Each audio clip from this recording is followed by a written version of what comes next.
Les élections législatives et présidentielles en Guinée-Bissau se tiendront comme prévu le 23 novembre 2025, a affirmé le Premier ministre Brahima Camara, qui a assuré que le processus électoral est irréversible et entièrement financé par le gouvernement, tout en restant ouvert à l'aide de partenaires. Selon le président de la Commission nationale des élections, Mpaki Kabi, toutes les conditions techniques sont réunies pour garantir la tenue du scrutin à la date prévue.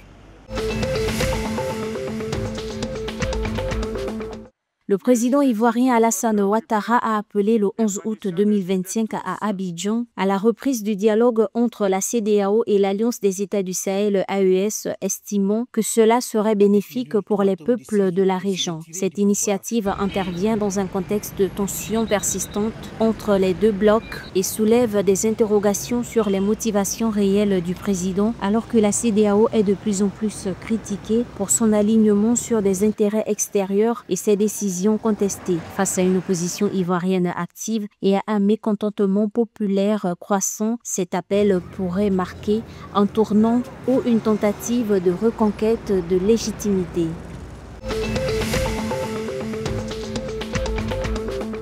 La mine d'or d'Essakane, la plus grande du Burkina Faso, a produit 181 000 onces d'or au premier semestre 2025, soit une baisse de 28,7% par rapport aux 254 000 onces produites sur la même période en 2024. Cette diminution s'explique principalement par une baisse de la teneur en or du minerai traité estimée à 0,93 g par tonne au deuxième trimestre, soit une chute de 36% par rapport à l'an dernier. Malgré cette baisse, IAMGOLD, l'entreprise canadienne propriétaire de la mine, maintient son objectif annuel de production entre 400 000 et 440 000 onces contre 454 000 en 2024. Une reprise des livraisons est attendue pour le second semestre 2025.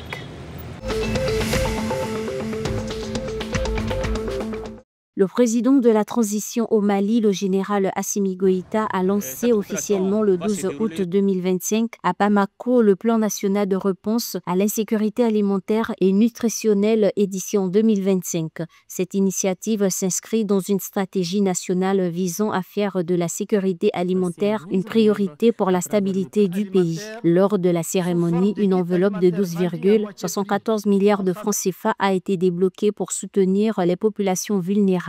Le dispositif est inscrit dans une logique politique de souveraineté alimentaire, garantir l'accès équitable à l'alimentation et renforcer la résilience aux chocs climatiques et économiques.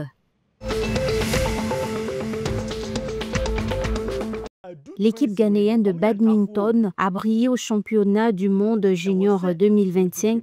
J. Wilson Ghana, organisé à Accra en remportant 5 médailles, 2 d'or, 1 d'argent et 2 de bronze. Le Ghana et le Nigeria ont dominé le tableau des médailles lors de cet événement qui s'est achevé le 10 août. Le duo Monslena Adou et Rakael Kwarko a remporté l'or en double féminin, tandis qu'en double mixte, Monslena Adou a décroché un second titre avec Obaponda Adouminta. Le Nigeria s'est illustré en simple et double masculin grâce à Seydou Aliou et à Derinola Samuel. L'Égypte a dominé le simple dames avec la victoire de Rama Hussein. Le tournoi se poursuit jusqu'au 17 août avec la compétition senior.